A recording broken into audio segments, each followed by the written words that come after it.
రియల్గా మీరు ఒక రోజు ప్రశాంతంగా కూర్చున్నప్పుడు నా జీవితం నాకు బోర్ కొడుతుంది, నాకు ఏం అర్థమవుతలేదు, అసలు నా లైఫ్ నాకు ఏం బాగలేదు అంటే ఖచ్చితంగా రియల్గా ఈ వీడియోలో మీకు అందరికీ నేను మరీ చెప్పేది ఒకటే, మిమ్మల్ని ఏ పని చేయి ఆ పని చేయి, ఈ పని చేయకు ఆ పని చేయకని నేనేమనట్లే.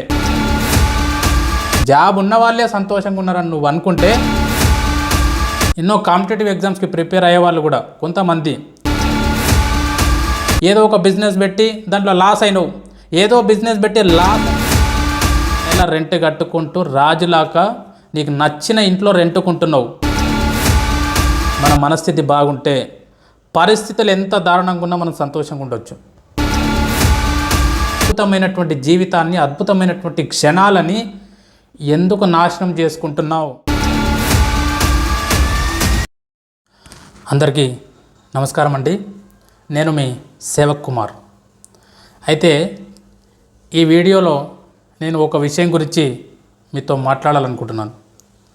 అదేంటంటే చాలామంది చాలా సందర్భాల్లో నేను చాలా ప్రోగ్రామ్స్ కండక్ట్ చేస్తున్నప్పుడు కొంతమంది అడిగిన విషయం ఏంటంటే, ఎన్ని మోటివేషన్ క్లాసులు విన్నా, ఎన్ని పాజిటివ్ థింకింగ్ సెషన్స్ విన్నా సరే మా జీవితం లోపల సంతోషంగా గడిపిన రోజులు చాలా తక్కువ సార్.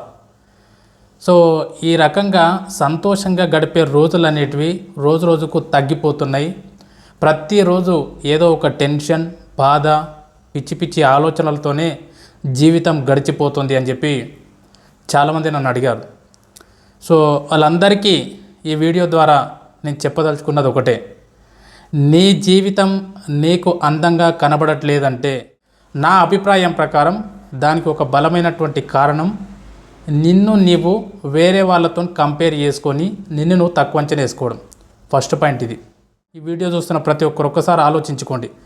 రియల్గా నీ జీవితం నీకు ఎప్పుడూ అందంగా కనబడట్లేదు, అరే నా జీవితం ఏందిరా ఇలా అయిపోయింది అని చెప్పి నీకు ఎప్పుడు అనిపిస్తుంది? ఎప్పుడు అనిపిస్తుంది అంటే పక్క వాళ్ళతో కంపేర్ చేసుకొని, అంటే నీకంటే బాగా ఉన్నటువంటి వాళ్ళతో కంపేర్ చేసుకొని నీ దగ్గర అది లేదని చెప్పి నీవు ఎప్పుడైతే బాధపడతావో అప్పుడు నీకు నీ జీవితం ఆనందంగా సంతోషంగా అనిపించదు. సో అందుకోసమని ఇప్పటి నుండి నిన్ను వేరే వాళ్ళతో కంపేర్ చేసుకోవడం ఆపేయండి. అంటే నేను కంపేర్ చేసుకోవడం అంటే ఇప్పుడు సపోజ్ ఫర్ ఎగ్జాంపుల్ కొంతమంది ఈ వీడియో చూసేవాళ్ళు అంటారు, చెప్పడానికి బాగానే ఉంటాయి సార్, మీకేంది చాలా క్లాసుల్లో చెప్పడం చాలా ఈజీ, ఒక్కసారి జీవితం అనుభవిస్తే తెలుస్తుంది అంటే రియల్గా మీరు అనేది నిజమే. కానీ ఒక్కసారి నేను చెప్పేది ప్రాక్టికల్గా మీరు ఆలోచించి చూడండి. ఒకసారి ప్రాక్టికల్గా మీరు ఆలోచించి చూడండి, నేను చెప్పే దాంట్లో ఏదైనా తప్పు ఉందా. అంటే నేను ఏమంటున్నా అంటే వేరే వాళ్ళతో కంపేర్ చేసుకోవడం తగ్గించుకో అంటున్నా. ఒకవేళ కంపేర్ చేసుకుంటే ఏ రకంగా కంపేర్ చేసుకోవాలి? ఇప్పుడు చాలామంది అంటారు, అంటే ఇప్పుడు మనం ఏదైనా ఒక జాబ్ కొట్టాలంటే, ఏదైనా ఒక దాంట్లో ముందు ఉండాలంటే మనం అవతల వాళ్ళతో కంపేర్ చేసుకున్నప్పుడే కదా మనం కాంపిటీషన్లో ముందు ఉంటామంటాం. అంటే ఇది కంపేర్ చేసుకోవడం అనేది ఒక రకమైనటువంటి పాజిటివ్ కంపేరింగ్, అంటే పాజిటివ్గా కంపేర్ చేసుకోవడం. అంటే నేను ఏమంటున్నా, సపోజ్ ఫర్ ఎగ్జాంపుల్ నువ్వు ఒకటి చూసి అరే నా జీవితం ఎందుకు అలా లేదు అని చెప్పి నువ్వు బాధపడుతున్నావు అనుకో. అంటే నేను ఒక్కటి నా మైండ్కి వచ్చినటువంటి ఒక ఆలోచన నేను మీకు చెప్తున్నాను. ఏం చెప్తున్నా, సపోజ్ ఫర్ ఎగ్జాంపుల్ నీకు తెలిసిన వాళ్ళు ఎవరో ఒక మంచి ఇల్లు కట్టుకున్నారు, నీకు తెలిసిన వాళ్ళు ఎవరో ఒక మంచి ఇల్లు కట్టుకున్నారు, బట్ నీకు మాత్రం సొంత ఇల్లు లేదనుకోండి, ఒక రెంట్ ఇంట్లో ఉంటున్నారు. సో అప్పుడు అరే నా జీవితానికి ఏమైంది, నేనేం పాపం చేసినా, నేనేం తప్పు చేసినా, నా జాతకం ఇంతే, నా జీవితంలో ఏది లేదు, నాకు ఇల్లు కట్టుకునే అదృష్టం లేదు, వాడు చూడు ఎంత బాగా కట్టుకున్నాడు, వాడు చూడు ఎంత సంతోషంగా ఉన్నాడు, వాడు చూడు ఎంత పెద్ద ఇల్లు కట్టుకున్నాడు అని చెప్పి ఈ రకంగా ఎదుటి వాళ్ళతో కంపేర్ చేసుకుని నిన్ను నువ్వు తక్కువ అంచనా వేసుకునే బదులు ఒక్కసారి అరే మన కళ్ళ ముందలు ఉండేవాడు, నాకు తెలిసిన వాడు, ఎన్నో రోజుల నుంచి చూస్తున్నటువంటి ఆ పర్సన్ నేను ఎన్నో రోజుల నుంచి చూస్తూ ఉన్నా, ఆ పర్సనే అంత అద్భుతంగా ఇల్లు కట్టుకున్నప్పుడు నాకేం తక్కువ ఉంది బాస్? నాకేం తక్కువ ఉంది? రియల్గా నా ఫ్రెండే ఇల్లు కట్టినప్పుడు నేను కట్టలేనా? 100% కడతా, 100% ఆ టైం వస్తుంది. సో డెఫినెట్గా మా ఫ్రెండ్ ఏ రకంగా అయితే ఇల్లు కట్టాడో ఆ రేంజ్లో కాకపోయినా ఖచ్చితంగా నాకు నచ్చినట్లు నేను కూడా ఒక సొంత ఇంటిని కట్టుకుంటాను. అంటే ఇప్పుడు ఈ రకంగా కంపేర్ చేసుకుంటే దీన్ని ఏమంటాం మనం? పాజిటివ్గా కంపేర్ చేసుకోవడం అంటాం. అంటే అవతల వాళ్ళ దగ్గర ఉన్నది నీ దగ్గర లేని దాని గురించి నువ్వు నెగిటివ్గా థింక్ చేయడం ఆపేసి ఫస్ట్ అవతల వాళ్ళ దగ్గర ఉన్న దాంతో నేను నువ్వు కంపేర్ చేసుకున్నప్పుడు పాజిటివ్గా నేను నువ్వు మోటివేట్ చేసుకో. అరే ఖచ్చితంగా నా వల్ల కూడా అవుతుంది, అరే ఎంత మంచిగా రోడ్ చూపించండి నాకు అంటే అరే ఈ రకంగా ఇంత షార్ట్ పీరియడ్లో కూడా ఇల్లు కట్టొచ్చు. ఇంత షార్ట్ పీరియడ్లో నా ఫ్రెండ్ ఏదో బిజినెస్ చేసి ఒక కారు కొనుక్కున్నాడు. నా ఫ్రెండ్ ఏదో ఒక బిజినెస్ చేస్తూ తన సొంత కార్లో తిరుగుతున్నాడు. అంటే బిజినెస్ చేస్తే జస్ట్ 1 or 2 ఇయర్స్లో కూడా మనం కార్లో తిరగొచ్చు అనమాట. ఖచ్చితంగా నేను కూడా కార్ తెచ్చుకుంటాను, 100% నా వల్ల కూడా అవుతుంది. సో నా ఫ్యామిలీ కోసం నేను కూడా ఒక సొంత కారు కొనగలిగే స్థాయికి నేను ఎదుగుతాను, దానికి నా ఫ్రెండే నాకు ఇన్స్పిరేషన్ అని చెప్పి దాన్ని పాజిటివ్గా తీసుకోండి. ఈ రకంగా నిన్ను నువ్వు ఎప్పుడైనా సరే తక్కువ చేసుకోవడం బంద్ చేయి. ఫస్ట్ నీ దగ్గర బైక్ ఉంటుంది, కానీ కార్లో తిరిగే వాడిని చూసినప్పుడు కార్ లేదని చెప్పి బాధపడుతున్నావు. నీ దగ్గర కారు ఉంది చిన్నది, కానీ నీకంటే పెద్ద కారులో తిరిగే పర్సన్ని నువ్వు చూసినప్పుడు ఆల్రెడీ కార్లోనే తిరుగుతున్నావు, కానీ నాకెందుకు అలాంటి పెద్ద కార్ లేదని చెప్పి మళ్ళీ బాధపడుతున్నావు. నీవు ఒక చిన్న ఇంట్లో ఉంటున్నావు, కానీ నీకు తెలిసిన వాళ్ళు ఒక పెద్ద బంగ్లా కట్టుకున్నారు. కానీ నువ్వు కూడా ఉండేది ఇంట్లోనే. కానీ అరే వాళ్ళు అంత పెద్ద బంగ్లా కట్టుకున్నారు, నా ఇల్లు ఏం చిన్న ఉందని చెప్పి బాధపడుతున్నావు. అంటే నేను ఏమంటున్నానంటే, ఎదుటి వాళ్ళ దగ్గర ఉన్నది నీ దగ్గర లేదని బాధపడుతున్నావు కదా, కుమిలిపోతున్నావు కదా. ఒక్కసారి నీ దగ్గర ఏముందో చూసుకో. నీ దగ్గర చిన్న ఇల్లు ఉన్నది, నువ్వు పెద్ద ఇల్లును చూసి పెద్ద బంగ్లను చూసి నువ్వు ఫీల్ అవుతున్నావు. కానీ అసలే ఇల్లు లేని వాళ్ళు చాలామంది ఉన్నారు. సరే నువ్వు రెంటింట్లో ఉంటున్నావు, సార్ మాకు ఆ ఇల్లు కూడా లేదు, మేము రెంటింట్లో ఉంటున్నాం, చాలా సంతోషం. ఇంకా నువ్వు నెల రెంట్ కట్టుకుంటూ రాజులాగా నీకు నచ్చిన ఇంట్లో రెంటుకుంటున్నావు. కానీ చాలామంది రోడ్డు పైన పడుకుండేటటువంటి సందర్భాలు కూడా ఉన్నాయి. చలికి వానకు ఎండకు నానుకుంటూ వణుకుంటూ చెట్ల కింద ఎక్కడనో గుడ్ల దగ్గర అక్కడ ఇక్కడ అసలే ఇల్లు లేక ఎక్కడనో రోడ్డు పక్కన బతికేటటువంటి జీవితాలు చాలా ఉన్నాయి. నీ దగ్గర చిన్న కారు ఉందని బాధపడుతున్నావు, పెద్ద కారు లేదని. కానీ అసలే కారు లేని వాళ్ళు చాలామంది ఉన్నారు, లక్షల్లో ఉన్నారు. నీ దగ్గర బైక్ ఉండి కారు లేదని చెప్పి ఫీల్ అవుతున్నావా? అసలు బైక్ లేని వాళ్ళు కూడా లక్షల మంది ఉన్నారు, కావాలంటే చూసుకో బయట. నీ దగ్గర బైక్ ఉందని చెప్పి కారు లేదని చెప్పి బాధపడుతున్నావు కదా. ఇప్పటికీ సైకిల్తోని జీవనం కొనసాగిస్తున్న వాళ్ళు కూడా చాలామంది ఉన్నారు. ఆ సైకిల్ లేకుండా కాలి నడకతో నడిచే వాళ్ళు కూడా చాలామంది ఉన్నారు మిత్రమా. ఒక్క మాటలు చెప్పాలంటే కాళ్ళు లేని వాళ్ళు కూడా చాలామంది ఉన్నారు. కాళ్ళు లేని వాళ్ళతో పోల్చుకుంటే కాళ్ళు ఉన్న వాళ్ళు ఎంత అదృష్టవంతులు, కాళ్ళు ఉన్న వాళ్ళతో పోల్చుకుంటే నడుచుకుంటూ వెళ్ళే వాళ్ళతో పోల్చుకుంటే సైకిల్ మీద తిరిగే పర్సన్ ఎంత అదృష్టవంతుడు, సైకిల్ మీద తిరిగే పర్సన్తో పోల్చుకుంటే బైక్ మీద తిరిగే పర్సన్ ఎంత అదృష్టవంతుడు, బైక్ మీద వెళ్ళే పర్సన్తో పోల్చుకుంటే చిన్న కారులో వెళ్ళే పర్సన్ ఎంత అదృష్టవంతుడు, చిన్న కారులో వెళ్ళే పర్సన్తో పోల్చుకుంటే పెద్ద కారులో వెళ్ళే పర్సన్ ఇంకెంత అదృష్టవంతుడు. మీరు అనుకుంటున్నారు పెద్ద కారులో వెళ్ళేవాడు చాలా హ్యాపీగా ఉన్నాడని చెప్పి. పెద్ద కారులో వెళ్ళేవాడు హ్యాపీగా ఉంటే ఆ రకంగా పెద్ద పెద్ద కార్లలో తిరిగే వాళ్ళు అందరూ హ్యాపీగా ఉండేవాళ్ళు. కానీ వాళ్ళకుంటే కష్టాలు వాళ్ళకుంటాయి, వాళ్ళకుండే ప్రాబ్లమ్స్ వాళ్ళకుంటాయి. ఎంత చెట్టుకు అంత గాలి అన్నట్లు నువ్వు నెలకు ఎన్ని లక్షలు సంపాదించినా నీ ఇన్కమ్తో పాటు నీకున్న కమిట్మెంట్స్తో పాటు నీకున్న బాధ్యతలతో పాటు నీకుండే బాధలు కూడా కంపల్సరీ ఉంటాయి, నీకుండే కష్టాలు కూడా కంపల్సరీ ఉంటాయి. సో చాలామంది అనుకునేది అంటే బాగా డబ్బున్న వాళ్ళు సంతోషంగా ఉంటారు, లక్షలు సంపాదించిన వాళ్ళు హ్యాపీగా ఉంటారు, జాబులు వచ్చిన వాళ్ళు హ్యాపీగా ఉంటారు, గవర్నమెంట్ జాబ్ వచ్చినోడే సంతోషంగా ఉంటాడు. చూడండి ఎంతమంది గవర్నమెంట్ జాబ్ వచ్చిన వాళ్ళు సంతోషంగా ఉన్నారు. అంటే నేను తప్పనట్లేదు, గవర్నమెంట్ జాబ్ ఉన్న వాళ్ళని తప్పని నేను అసలే అనట్లేదు, అపార్థం చేసుకోకండి. అంటే నేను ఏమంటానంటే జాబ్ ఉన్న వాళ్ళే సంతోషంగా ఉన్నారని నువ్వు అనుకుంటే ఒకసారి రియల్గా జాబ్ ఉన్న వాళ్ళని అందరినీ పర్సనల్గా టచ్ చేసి క్లోజ్గా నీకు మాట్లాడే వాళ్ళు ఉంటే వాళ్ళని అడుగు, రియల్గా వాళ్ళకు ఉండే ప్రాబ్లమ్స్ కూడా నీకు కూడా ఉండవు. సో నేనేం చెప్తున్నా అంటే నీకు లేని దాని గురించి ఆలోచన చేసి బాధపడే ముందు ఒక్కసారి నీ దగ్గర ఏమున్నాయో చూసుకో. నువ్వు ఏం చేయగలుగుతావో ఆలోచన చేయి, నీ వల్ల ఏమవుతుందో ఆలోచన చేయి. నీ దగ్గర ఏదో ఒక స్కిల్ ఉంటుంది, ఆ స్కిల్కి కొద్దిగా పదును పెట్టు. నీ దగ్గర ఏదో ఒక టాలెంట్ ఉంటుంది, దాన్ని కొద్దిగా పదును పెట్టు. నువ్వు చేసే పని చేస్తూ, నువ్వు చేసే జాబ్ చేస్తూ, నీకు నచ్చిన పని చేస్తూ, దాంతోపాటు నీకున్న స్కిల్ పైన ఫోకస్ చేయి. సో నీ జీవితం నీకు అందంగా కనబడట్లేదు అంటే చాలా టైం వేస్ట్ చేస్తూ వేరే వాళ్ళతో కంపేర్ చేసుకుంటూ నిన్ను నువ్వు తక్కువ చేసుకోవడం లోపలనే ఉన్న టైం అంతా అయిపోతుంది, నీ జీవితం నీకు అందంగా కనబడట్లేదు. సో అందుకోసం చెప్తున్నా, వేరే వాళ్ళతో నిన్ను నువ్వు కంపేర్ చేసుకోవడం ఫస్ట్ స్టాప్ చేయండి. ఒకవేళ కంపేర్ చేసుకుంటే దాన్ని పాజిటివ్గా తీసుకోండి తప్ప నెగిటివ్గా మాత్రం తీసుకోకండి. నిన్ను నువ్వు వేరే వాళ్ళతో కంపేర్ చేసుకున్నప్పుడు, నువ్వు దాన్ని మోటివేషన్గా ఇన్స్పిరేషన్గా తీసుకున్నప్పుడు 100% నీ మీద నీకు సెల్ఫ్ కాన్ఫిడెన్స్ అనేది పెరుగుతుంది. 100% నీ మీద నీకు సెల్ఫ్ కాన్ఫిడెన్స్ అనేది పెరుగుతుంది.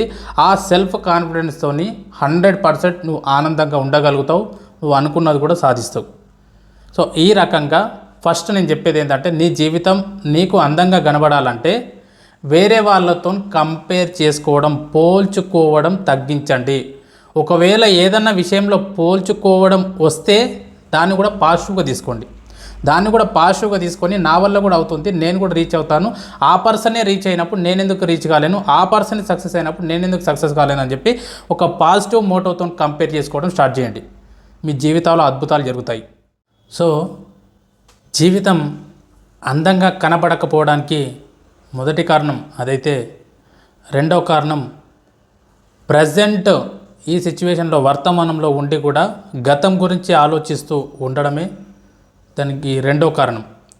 అంటే గతం గురించి ఆలోచించడం అంటే, ఫర్ ఎగ్జాంపుల్, అంటే నేను ఎవరినో ఒకరిని ఎగ్జాంపుల్గా తీసుకుంటా, మీరు ఎవరినైనా ఒకరిని ఊహించుకోండి.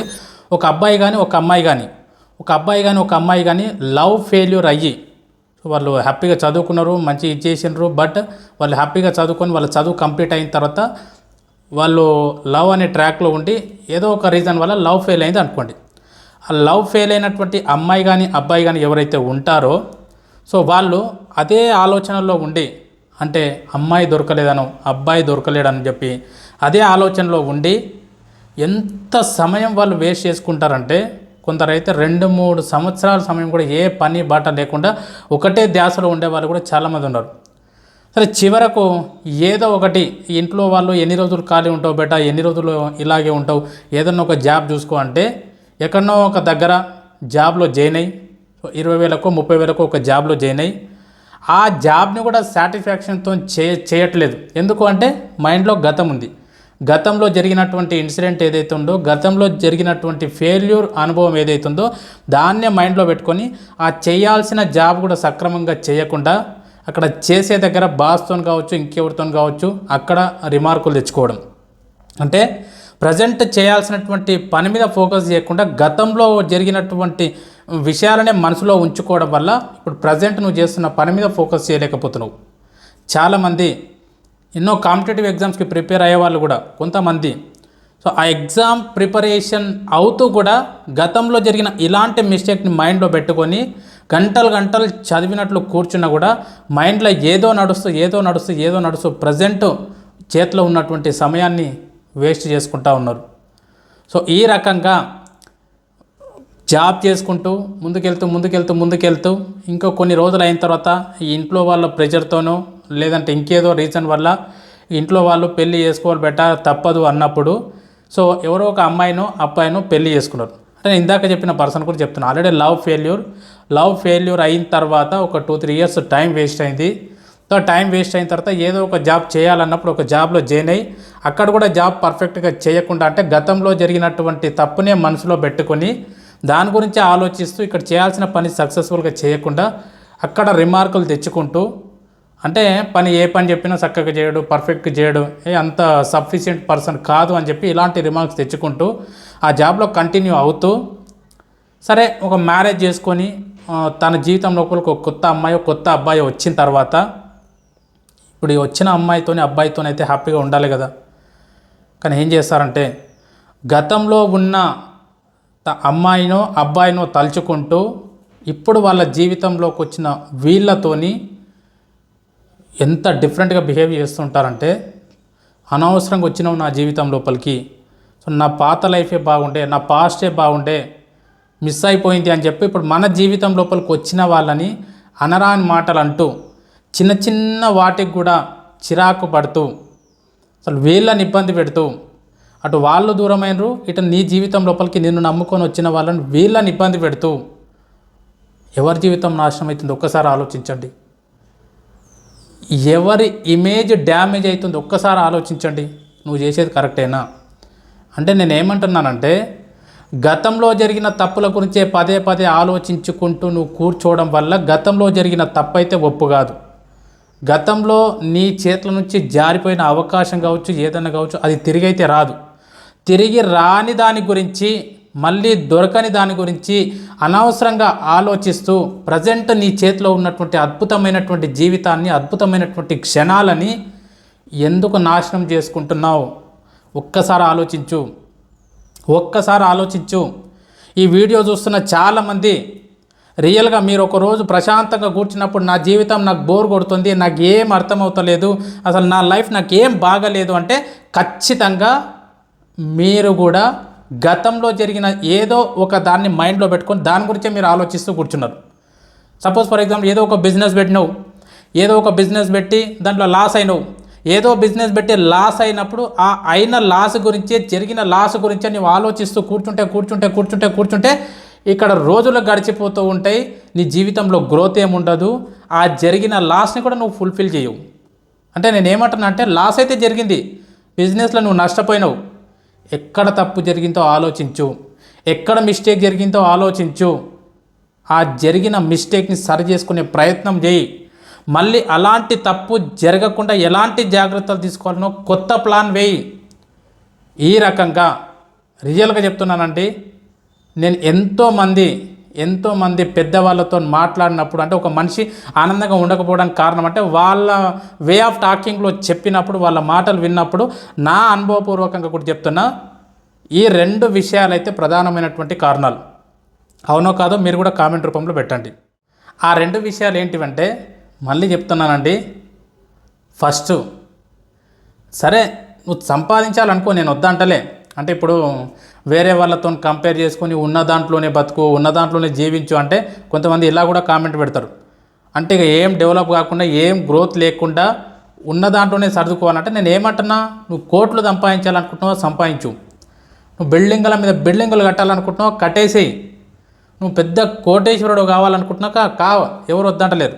నేనేమంటున్నా, నువ్వు ఎక్కడికి వెళ్ళాలనుకుంటున్నావో వెళ్ళు, నువ్వు ఏం చేయాలనుకుంటున్నావో చెయ్యి, నువ్వు ఏం సాధించాలనుకుంటున్నావో సాధించు. కానీ ఈ ప్రయాణం లోపల నిన్ను నువ్వు వేరే వాళ్ళతో కంపేర్ చేసుకొని తక్కువ అంచనా మాత్రం వేసుకోకు. ఈ రకంగా నిన్ను నువ్వు తక్కువ అంచనా వేసుకొని నెగిటివ్ ఆలోచనలతో ఉండడం వల్ల నీ జీవితం నీకు అందంగా కనబడట్లేదు. ఇంకొక కారణం ఏంటంటే, నీవు గతంలో జరిగినటువంటి నష్టం కావచ్చు, గతంలో వచ్చినటువంటి కష్టం కావచ్చు, గతంలో నిన్నెవరో బాధ పెట్టిన విషయం కావచ్చు, ఏదో ఒకటి గతంలో జరిగింటుంది. ఆ గతంలో జరిగిన దాన్నే ప్రజెంట్ మైండ్లో పెట్టుకొని పదే దాని గురించి ఆలోచన చేస్తూ ఉండడం వల్ల కూడా నీ మీద నీకు సెల్ఫ్ కాన్ఫిడెన్స్ తగ్గిపోయి నెగిటివ్ ఆలోచనలు వచ్చి నీ జీవితం నీకు అందంగా కనబడదు.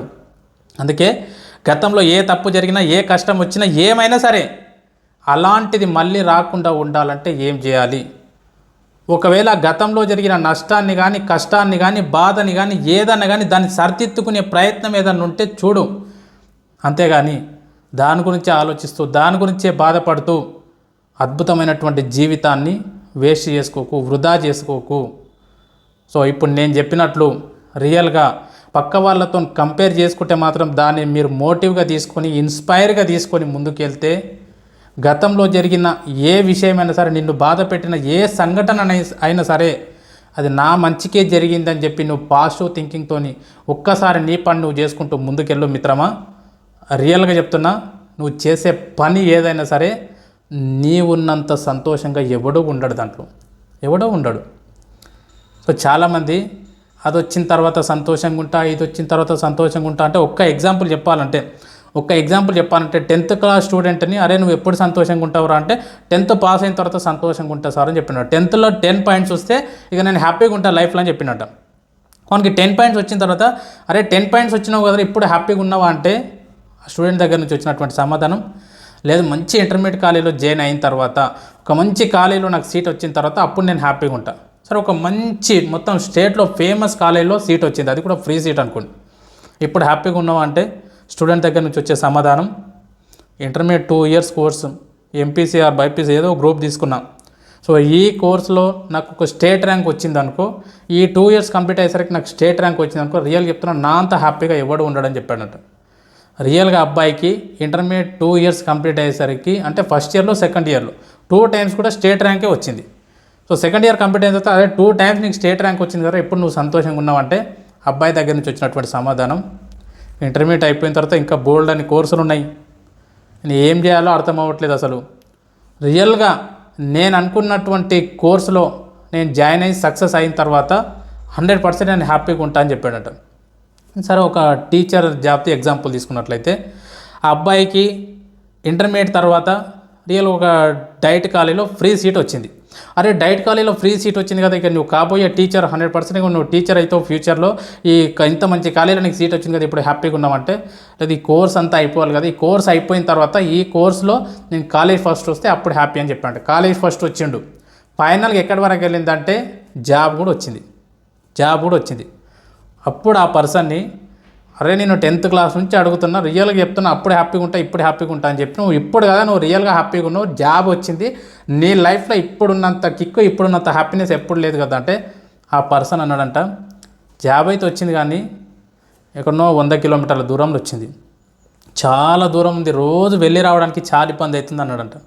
అంటే చూడండి, మనిషి ఎప్పుడు హ్యాపీగా ఉండాలనుకుంటున్నాడు, అది వస్తే ఇక హ్యాపీగా ఉంటానేమో, ఇది వస్తే హ్యాపీగా ఉంటానేమో. సరే, ఆ పర్సన్ అంత దూరం నుంచి 100 కిలోమీటర్ల దూరంలో ఉంది కదా, తర్వాత ఫ్యూచర్లో ట్రాన్స్ఫర్ అయింది ఉన్న ఊర్లోనే, అంటే అతను ఉంటున్న ఊరికే ట్రాన్స్ఫర్ అయింది. అప్పుడు అబ్బా నీ గవర్నమెంట్ జాబు ఉన్న ఊర్లోనే జాబు, ఇప్పుడు చాలా దగ్గర, ఉదయం లేచి నడుచుకుంటూ వెళ్ళొచ్చు, వాకబుల్ డిస్టెన్స్, ఇప్పుడు హ్యాపీగా ఉన్నావా అంటే అతని దగ్గర నుంచి వచ్చిన సమాధానం, ఉన్న ఊర్లోనే జాబ్ ఉంది, నడిచిపోవడం అంత దగ్గరనే ఉంది, కానీ మా స్కూల్లో ఉన్న హెడ్ మాస్టర్ మామూలుగా లేడు, అసలు ఆ హెడ్ మాస్టర్ మొహం చూస్తేనే నాకు ఆ జాబ్ చేయబుద్ధి అవుతలేదు, ఎప్పుడు కసురుకుంటూనే ఉంటాడు, ఎప్పుడు ఏదో ఒకటి పని చెప్తుంటాడు, ఎప్పుడు అది అంటాడు, ఇది అంటాడు, ఆ రికార్డ్ అంటాడు, ఈ రికార్డ్ అంటాడు అని చెప్పి హెడ్ మాస్టర్ మీద సాకుతూని సంతోషంగా లేడు. సరే, మంచి హెడ్ మాస్టర్ వచ్చాడు. అప్పుడు ఆ పర్సన్ని, ఇప్పుడు నువ్వు హ్యాపీగా ఉన్నావు కదా, ఊళ్ళోనే జాబు, మంచి హెడ్ మాస్టర్, నీకు ఫేవరబుల్గా ఉన్నాడు, నీకు తెలిసిన పర్సనే, నీకన్నా అదృష్టవంతుడు ఇంకెవరు లేడు, ఇప్పుడు నువ్వు హ్యాపీగా ఉన్నావు కదా అంటే ఆ పర్సన్ దగ్గర నుంచి వచ్చిన సమాధానం, ఏం హ్యాపీ బాయ్, ఊళ్ళోనే జాబు, మంచి హెడ్ మాస్టర్, నువ్వు అన్నట్లు అంతా బాగుంది, కానీ ఇప్పటివరకు నాకు పెళ్ళే కాలేదు బాయ్, గవర్నమెంట్ జాబ్ ఉంది అంత ఉంది, కానీ ఇప్పటివరకు పెళ్ళి కాలేదు, నాకు అమ్మాయి దొరుకుతలేదు అంటే, ఓహో పెళ్ళి అయితే హ్యాపీగా ఉంటావా, మనకి పెళ్ళి అయిన తర్వాత ఇప్పుడు హ్యాపీగా ఉన్నావు కదా అంటే ఆ పర్సన్ దగ్గర నుంచి వచ్చినటువంటి సమాధానం, పెళ్ళై 2 సంవత్సరాలు అయిందనా, ఇప్పటి వరకు పిల్లలు అవుతలేరు, ఇది ఎక్కడి జీవితం ఏమో నాకు ఏం అర్థమవుతలేదు, నాకు పిల్లలు అయితే నేను హ్యాపీగా ఉంటా అంటే. నేను ఏం చెప్తున్నా మీకు ఇది లాంగ్ అనిపించవచ్చు నేను చెప్పే ప్రాసెస్, కానీ ప్రతి మనిషి జీవితంలో జరిగే వాస్తవం ఇది. చచ్చే వరకు సంతోషాన్ని పోస్ట్పోన్ చేసుకుంటూ పోతున్నారు రియల్గా ఈ వీడియో చూస్తూ. సరే, చెప్పేవరకు ఏం చెప్పిండో బాగా చెప్తున్నాడు అని చెప్పి ఎంత మంచి హ్యాపీగా ఈ వీడియో చూస్తున్నంతసేపు నువ్వు హ్యాపీగా ఉంటే రియల్గా చెప్తున్నా, అదే నీ సంతోషం. ఈ వీడియో అయిపోయిన తర్వాత నీకు నచ్చిన పాట విను, ప్రశాంతంగా 5 నిమిషాలు నీకు నచ్చిన పాట విను, నీకు నచ్చిన ప్రదేశానికి వెళ్ళు, నీకు నచ్చిన ఫుడ్ తిను, నీకు ఉన్నంతలో పెద్ద పెద్ద పోకళ్ళు బొమ్మని చెప్తలే, నీకున్నంతలో నీకు నచ్చిన పనులు నువ్వు చేసుకుంటూ వెళ్ళు, నీకున్న దాంతోనే అద్భుతంగా జీవించడం స్టార్ట్ చేయి. నీకున్న దాంట్లోనే నువ్వు అద్భుతంగా జీవించడం స్టార్ట్ చేస్తే నిన్ను చూసి నీకంటే బాగున్నోడు కూడా ఈర్ష్యపడాలి. నా దగ్గర ఇన్ని ఉన్నాయి, నా దగ్గర ఇంత సంపాదన ఉంది, నా దగ్గర ఇంత ఇన్కమ్ ఉంది, కానీ వాడు అంత సంతోషంగా ఉంటున్నాడు ఏంది?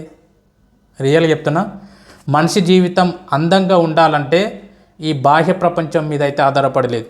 మనిషి జీవితం అందంగా ఉండాలంటే మాత్రం ఫస్ట్ మన మనస్థితిపై ఆధారపడి. సో మన మనస్థితి బాగుంటే మన చుట్టూ ఉన్నటువంటి పరిస్థితులు చాలా అద్భుతంగా ఉంటాయంట. మన మనస్థితి బాగుంటే మన చుట్టూ ఉన్నటువంటి పరిస్థితులు ఎంత దారుణంగా ఉన్నా సరే మనం సంతోషంగా ఉంటాం. నీ చుట్టూ ఉన్న పరిస్థితులు ఎంత అద్భుతంగా ఉన్నా, ఎంత బాగున్నా, నీ మనస్థితి బాగలేకుంటే మిత్రమా మొత్తం దుర్భరమే, మొత్తం బాధనే, మొత్తం డిసప్పాయింటే, మొత్తం టెన్షనే. బాగుంది కదా పాయింట్? మన మనస్థితి బాగుంటే పరిస్థితులు ఎంత దారుణంగా ఉన్నా మనం సంతోషంగా ఉండొచ్చు, హ్యాపీగా ఉండొచ్చు. మన మనస్థితే బాగలేకపోతే నీ చుట్టూ పరిస్థితులు ఎంత బాగున్నా నువ్వు సంతోషంగా ఉండలేవు. సో రియల్గా ఈ వీడియోలో మీకు అందరికీ నేను మరీ చెప్పేది ఒకటే, మిమ్మల్ని ఏ పని చేయి, ఆ పని చేయి, ఈ పని చేయకు, ఆ పని చేయకని నేనేమనట్లే. సో గా పని ఎందుకు చేస్తున్నావు, ఈ పని ఎందుకు చేస్తున్నావు నేను ఏమీ అనట్లే. నీకు నచ్చిన పని, నువ్వు అటెండర్వా నాకు సంబంధం లేదు, కానీ నువ్వు చేసే పనిలో సంతోషాన్ని వెతుక్కో. నీ దగ్గర పానీపూరి బండి ఉందా నాకు అనవసరం, నువ్వు చేసే పనిలోనే సంతోషాన్ని వెతుక్కో. నీ దగ్గర ఒక చిన్న షాప్ ఉందా, నాకు అనవసరం. నువ్వు చేసే పనిలోనే సంతోషాన్ని వెతుక్కో. సో రియల్గా చెప్తున్నా, ఈ రోజు నుంచి నువ్వు చేసే పని లోపల నువ్వు ఎక్కడ హ్యాపీగా ఫీల్ అవుతున్నావు, ఎక్కడ సంతోషంగా ఉంటున్నావు, ఆ రకంగా నువ్వు చేసే పనిలోనే నువ్వు సంతోషాన్ని వెతుక్కోవడం స్టార్ట్ చేసే మిత్రమా, రియల్గా చెప్తున్నా, నువ్వు చేసే పనే దైవంలాగా కనిపిస్తుంది. నీకు నువ్వు చేసే పని దైవంలాగా కనిపిస్తుంది. సో అందుకోసమని ఎప్పుడు కూడా పక్క వాళ్ళతో నిన్ను నువ్వు కంపేర్ చేసుకొని తక్కువ అంచనేయకు. ఒకవేళ కంపేర్ చేసుకున్నా కూడా దాన్ని మోటివ్గా తీసుకో, ఇన్స్పిరేషన్గా తీసుకొని ముందుకెళ్ళడానికి ఉపయోగించుకో ఆ కంపారిజన్ని. ఇంకొకటి, గతంలో జరిగిన తప్పుల గురించి, గతంలో వచ్చిన కష్టాల గురించి, గతంలో వచ్చిన నష్టాల గురించి పదే ఆలోచిస్తూ ప్రజెంట్ నీ చేతిలో ఉన్నటువంటి అద్భుతమైనటువంటి జీవితాన్ని, నీ భవిష్యత్తును నాశనం చేసుకోకు. ఉన్న దాంట్లో నువ్వు చేసే పనిలో సంతోషాన్ని వెతుక్కుంటూ ముందుకెళ్తే మిత్రమా, రియల్గా చెప్తున్నా, నీ జీవితం చాలా అద్భుతమైంది. ఒక సినిమాలో ఒక డైలాగ్ ఉంటుంది, మహేష్ బాబు చెప్పినటువంటి dialogue, success is not a destination, success is a journey. రియల్గా ఇది చాలా మంచి డైలాగ్. సక్సెస్ అంటే ఏదో డెస్టినేషన్ కాదు, జాబ్ వస్తేనే సక్సెస్ అయినట్లు, లేకపోతే నేను ఇన్ని కోట్లు సంపాదిస్తేనే సక్సెస్ అయినట్లు, లేకపోతే నాకు ఈ పొజిషన్ వస్తేనే సక్సెస్ అయినట్లు, నేను ఈ పని చేస్తేనే సక్సెస్ అయినట్లు. Success is not a destination. Success అనేది డెస్టినేషన్ కాదు, సక్సెస్ ఈజ్ ఏ జర్నీ. అంటే నువ్వు వెళ్తున్న జర్నీలో, నువ్వు వెళ్తున్న ప్రయాణంలో, నువ్వు చేస్తున్న పనిలో నువ్వు సంతోషాన్ని వెతుక్కొని నువ్వు హ్యాపీగా ఉంటే అదే సక్సెస్.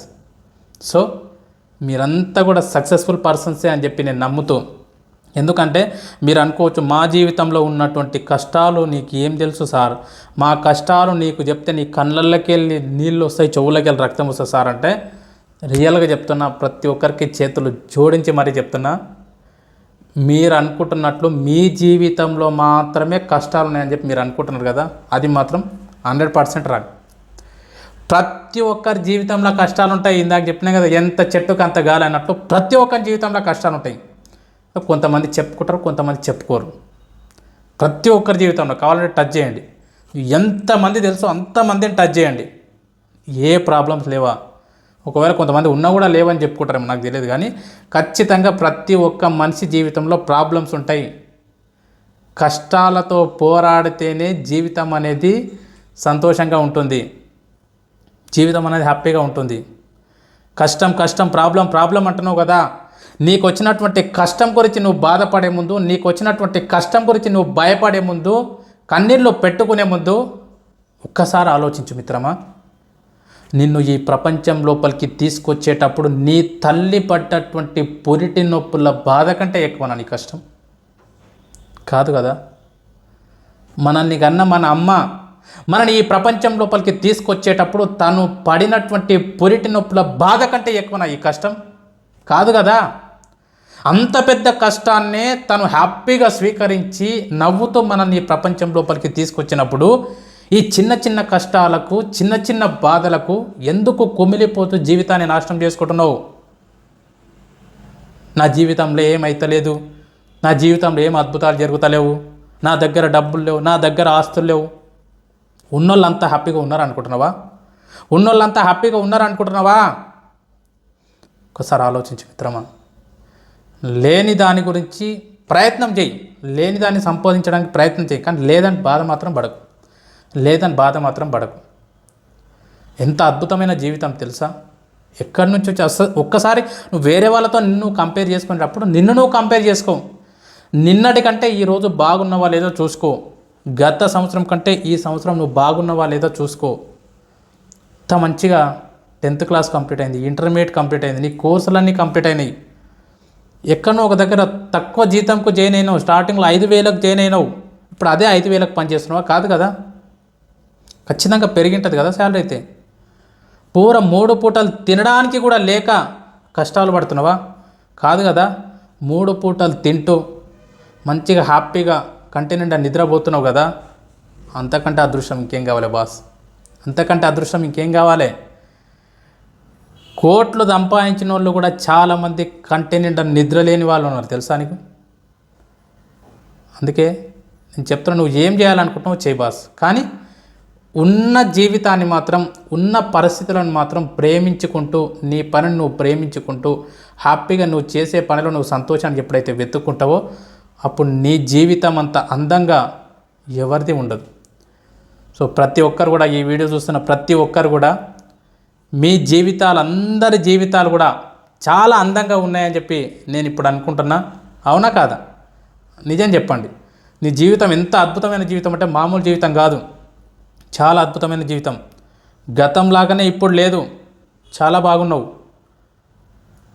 సో మీరందరూ కూడా చాలా ఆనందమైనటువంటి జీవితాన్ని, సంతోషమైనటువంటి జీవితాన్ని గడపాలని చెప్పి కోరుకుంటూ, ఈ వీడియో చూశాక మీకు ఒకవేళ ఈ వీడియో నచ్చితే ఎవరైతే వాళ్ళ జీవితం అందంగా లేదని చెప్పి బాధపడుతూ డిసప్పాయింట్ అవుతూ ఉంటారు చూడు, వాళ్ళకు ఒక్కసారి షేర్ చేయండి ఈ వీడియో. ప్లీజ్ ఒక్కసారి వాళ్ళకి ఈ వీడియో షేర్ చేయండి.